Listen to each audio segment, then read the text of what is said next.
From the year 1974 in the Staten Island Advance. John Petraglia's move puts Island on map. Many of Staten Island's problems have been blamed on the construction of the Verrazano Narrows Bridge. It was different before that bridge went up, say many of the complainers. Staten Island used to be a nice place to live. Well, if the bridge has brought changing times to our island, it has also brought something good, something very, very good. It has brought a thin, bespectacled young man who is in the process of putting Staten Island on the map in the world of professional bowling. His name is Johnny Petraglia, and many think he is the very best at what he does in the world. Throw a 16-pound ball down a wooden lane into some wooden pins for some very real money. He recently moved to Staten Island from his native Brooklyn, and he has brought with him the quiet, unassuming manner that has earned him the respect of his fellow professional bowlers. There is little in the 27-year-old Vietnam veteran's appearance and manner, both on and off the alleys, to reveal that this is a man who, according to the Professional Bowlers Association, has rewritten the record book in his 10 years as a pro. The smooth lefty holds a host of high game, series, and winning streak marks, but it is his cumulative records which are the most impressive.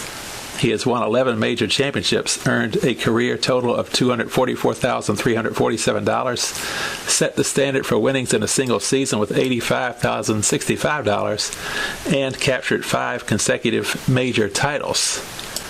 The latter 2 records were set during the 1971 season by John, who now makes his home at 126 Denker Place, New Springville. I never realized the full impact of what I was doing until the season was over, he says. I just kept bowling the best I could. Halfway through the winter season, he began his record-setting pace by winning the Winston-Salem Classic. He then copped the Fairlanes Open in Washington, D.C., and the Don Carter Classic in New Orleans. The highlight of the year came when John took the $25,000 first prize in the Firestone Tournament of Champions. He ended the year with a win in the Sertoma Open in Houston, Texas. I was conscious, of course, of the pressure. I know it did not help me, but I do not think it hurt my performances, he offered. Since that incredible year, John has been finishing near the top, but the championships have been a little more elusive. He refuses, however, to be discouraged. I know I haven't been winning as much, he continued, but I consider myself very lucky to be making my living at something I really enjoy. Sure, there are problems and disappointments, but I think it's all worth it, and I wouldn't think of leaving the tour. He would like to reduce his time spent on the tour from his current 12-month schedule to about 8 months. This would allow me more to relax and think. I would actually bowl better when I did enter a tournament because I would be fresher, he explained. John was first introduced to bowling by his father when he was 8 years old. My father took me bowling a lot until I was about 14. After that, I was eligible for junior competitions, so I could go by myself, he said.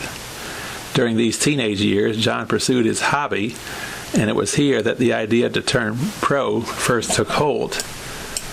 I would go to pro tournaments to watch, and I was awed by the presence of these men. I guess that's when I first started to think about turning professional because I wanted to get out and try to compete with them. John, of course, has achieved his ambition and has done well enough to be recognized as one of the top men in his sport by the Professional Bowlers Association, which recently named him to represent bowling in this year's Superstars competition. Being chosen for the competition, which pits outstanding athletes from different sports against one another in decathlon-like events, came as a pleasant surprise. I knew I was nominated, but I didn't feel I would be chosen, Petraglia says. Right now I'm training so I can make a better showing than last year's bowlers did. If John approaches this competition with the same drive that pushed him to a professional bowling career, he will no doubt do better than last year's bowlers. Much better.